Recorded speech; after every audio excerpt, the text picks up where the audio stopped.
Raise your hand if you want to speak. If my eyes are closed, just unmute yourself and start speaking.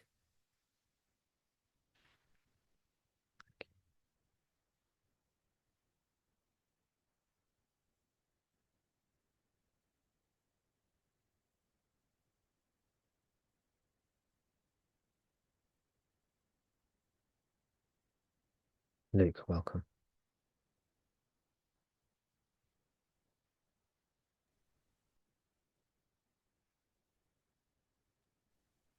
Hey Tom,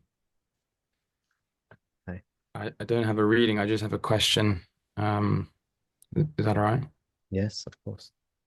It's inspired by a reading, but I read it a long time ago, so I can't remember the exact wording, and I don't have the book next to me. That sounds like a lot like my life, and I'm trying to find things. Um, my question is around progress. I remember in one of Michael Langford's books, he essentially says, "Don't worry about progress. Progress is, in terms of like visible signs of progress." Um, for example, I think he talks about having lots of thoughts during practice or having a very quiet practice. Don't worry about that. It's not it's not important in liberation. And I wanted to know what you thought of that, if you agreed with that. Because sometimes like I don't know, I've been doing this for like 4 years. Not with you, probably I think with you 2 years. Yeah, 2.5 years. And sometimes one just thinks like has has anything actually got better? Yeah, Sometimes you think it has, sometimes you think it hasn't. So yeah, just curious to know what you think about progress and do you agree with Michael Langford? Just ignore it, or do you think sometimes sometimes thinking that you're not making any progress is a sign that actually you're doing something wrong and you should change something? So like for example, we've talked about this before and one-to-ones and stuff, but sometimes my practice, if I'm just sitting in the morning and doing self-inquiry, like it just won't be able to still the mind. And at other times it will be very quiet and enjoyable. Um, but part of me despairs that like I've been doing this for so long and still my mind is can sometimes just be erratic. So yeah, that's the question. yeah, yeah. That's a lovely question. Thank you, Luke. So, do I agree with Michael Langford? I should say that, see, I don't have any sort of fixed views on things. So, I don't have a position on this or an opinion on that. See, the response, Tom's not actually a person who has understanding or views, right? He just gives a response. You understand the difference? Tom is a teacher. So whatever you say, whatever you spit at him, he'll respond based on not just the words, but the feeling beneath the words. And so you might have two different people with the same verbal question, but in different places. Tom may give very different answers. And it's not because Tom's trying to be sneaky or tricky, but it's because he's not a person with opinions and a system.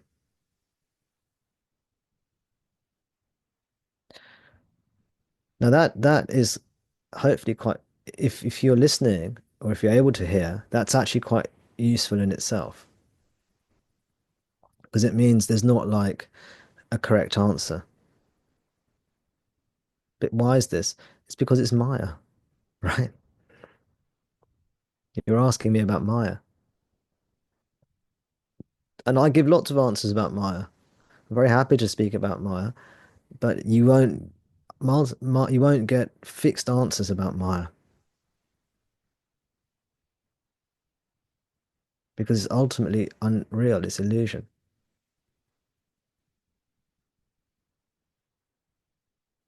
Why should we not worry about progress? Because it's Maya,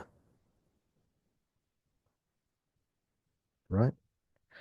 Why do we worry about progress? Well, if we come into this and we're quite goal orientated and we're quite motivated, then it can become disheartening after some time. It's like, oh my gosh, I've really committed to this. I've gone all in and I'm not getting, I thought I was going to be liberated, within the year, or I was going to go on that retreat next week and it's like a week-long retreat. And by the end of that retreat, I'll be enlightened, you see? Or like in a year, I'll be enlightened, or in 2 years, I'll be enlightened. And this is natural, this kind of thinking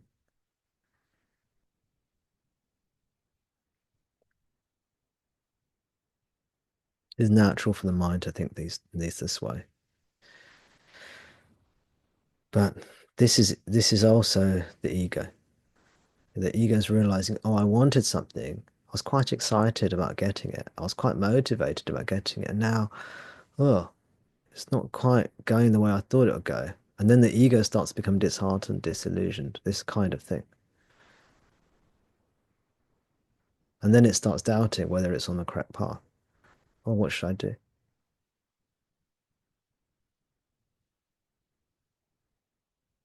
This is very common, it's very normal. What else do you expect the mind to do? That's what the mind's meant to do. The mind finds something that thinks it's going to get it somewhere, in this case, liberation, and then it follows that. And then it needs milestones or progress markers to keep it interested and motivated, or at least eventually it does. It needs something. Otherwise, it's like, well, what's the point? So this can be frustrating or annoying or disillusioning. Disillusioning? It's the ego becoming disillusioned or becoming worried that it's not on the right path. Later, our attitude towards practice and sadhana and spirituality changes. It becomes less about, okay, am I on the right path? Is this the right way for me? What should I do? It becomes more about, there is, well, actually, it becomes more about love. This is what I love to do. Yeah.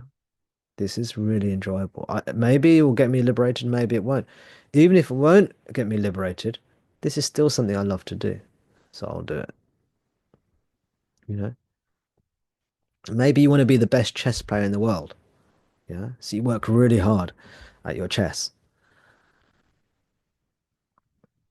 Um, but then what if you don't quite make it? You become very unhappy. Well, you spent all these years trying to work at your chess, get better at chess, and now you're not the best player in the world. It might be quite upsetting for you. That's one way of doing it. Another way is like you want to be the just best chess player in the world, but you also love playing chess. So maybe after some years you're not the best chess player in the world, but you don't think I've wasted those last few years. You think, well, I've actually really enjoyed myself. I really love playing chess. And even though I'm not the best chess player in the world, which is what I wanted to be, I'm going to carry on playing. Why? Because I love it. It's what I love to do. So that's one aspect. Another aspect is you come to realize with spiritual maturity, there's no other option.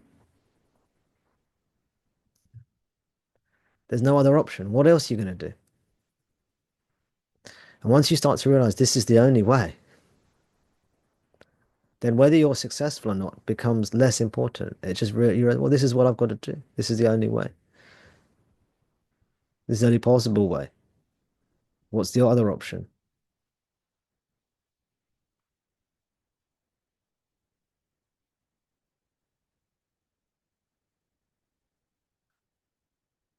Now, there are signs of progress, but they, I'll tell you quickly. Basically, signs of progress, you feel happier. You feel more peaceful. You feel more loving. You feel wiser, more clarity. These are signs of progress. They are not universal in meaning that you might find someone who's very, very happy, maybe happier than you, wiser than you, more at peace than you, but doesn't mean they're ahead of you in the spiritual path. Or you might be happier, wiser than someone else, calmer than someone else, less thoughts than someone else. Doesn't mean you're ahead of that other person in the spiritual journey. This is the problem. So there is progress. On an individual basis, if we look at Luke or any individual parent, individual body mind, we can kind of plot their progress on a chart. Happier, happier, happier, more peaceful, more peaceful, more peaceful. That kind of works. But you can't tell who's going to attain liberation faster and things like this. You may be the happiest person in the world, but you might be the last person to attain liberation. Or vice versa. You may be very unhappy and then suddenly you attain liberation. In that sense, we don't know about progress. But on an individual level, typically, as you go through this teaching, you'll feel happier, more at peace. But it is not an ideology. It's not a belief system, although often it initially is. So maybe that's falling down for you.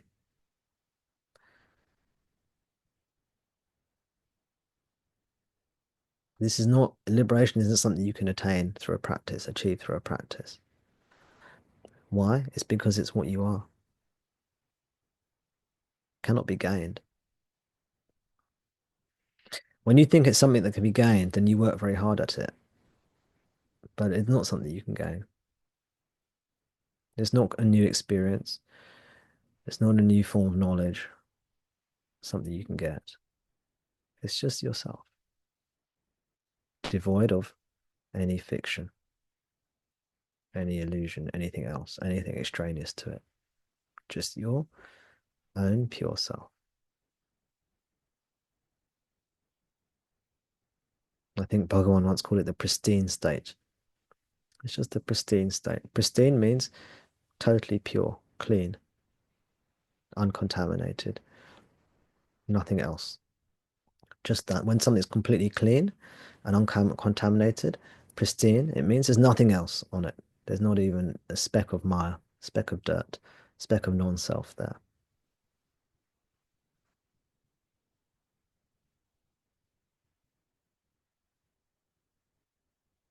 And actually, that language, not a speck, is he uses that in one of his poems on self-knowledge. He says, when not a speck remains. Let me see if I can find it. Let's see if I can do better than Luke and find the quote I'm looking for. Got my copy of the collected works here.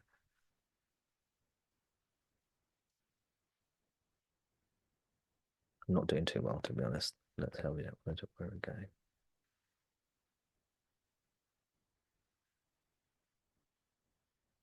Uh-huh. Oh, I have my bookmark here. And it still took me a while to find it. See, in Bhagwan's 6 verse poem called Self Knowledge, Atma Vidya. Atma means self, Vidya means knowledge.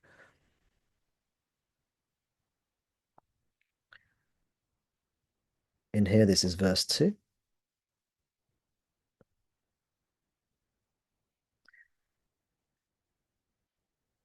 True, true, strong, fresh, forever stands the self. True, strong, fresh, forever stands the self. From this, in truth, spring forth the phantom body and phantom world. When this delusion is destroyed and not a speck remains, the sun of self shines bright and real in the vast heart expanse. Darkness dies, afflictions end, and bliss wells up. The phantom body and phantom world. When this delusion is destroyed and not a speck remains, this is the phantom body, phantom world. We can include the phantom mind in there as well. When this delusion is destroyed and not a speck remains, the sun of self shines bright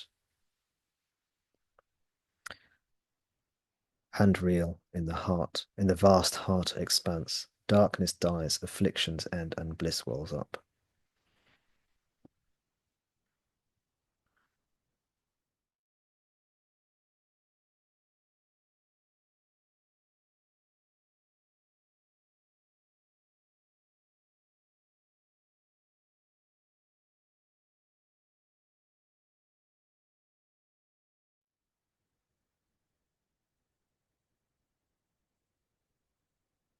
Pristine state.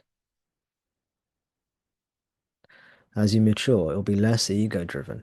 Initially, often the spiritual path is ego driven, but later it becomes heart driven. Initially, it's the mind like, I want to get me some liberation. Get me, get me, get me, get me. I want it, I want it, I want it, I want it. And you attack it. It doesn't work. Well, it gets you somewhere. And eventually you have to let go of that. And instead of the mind going, I want it, I want it, I want it, I want it, I want it, it becomes the heart leading. The heart is something else, something else. And it's this heart based path that takes us home. Or the head based, the mind based path, that gets us to the heart sometimes. So allow your heart to lead you and your spirituality be much more balanced.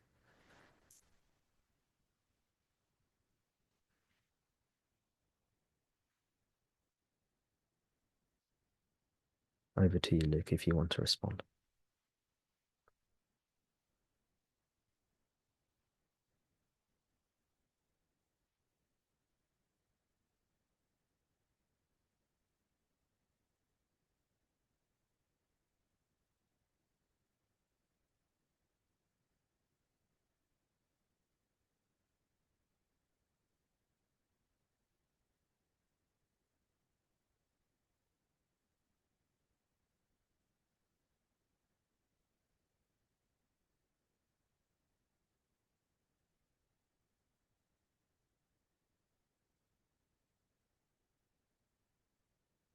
Allow your heart to lead you.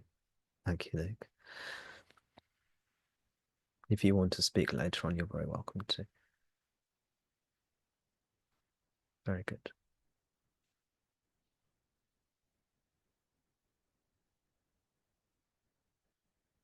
Again, on the mind-based path, there are rights and wrongs. Oh, you cannot measure progress. You can measure progress. What's your opinion? On the heart-based path, it's not so simple as that. It's simpler actually. It's not beliefs. It's not driven by belief. It's something else. It's our own heart pulling us back to ourselves. This is, I'm not talking about the path of bhakti even, although it is actually the path of bhakti. Even if you're not bhakti orientated, even if you're not devotionally orientated, it's still the heart that pulls you in.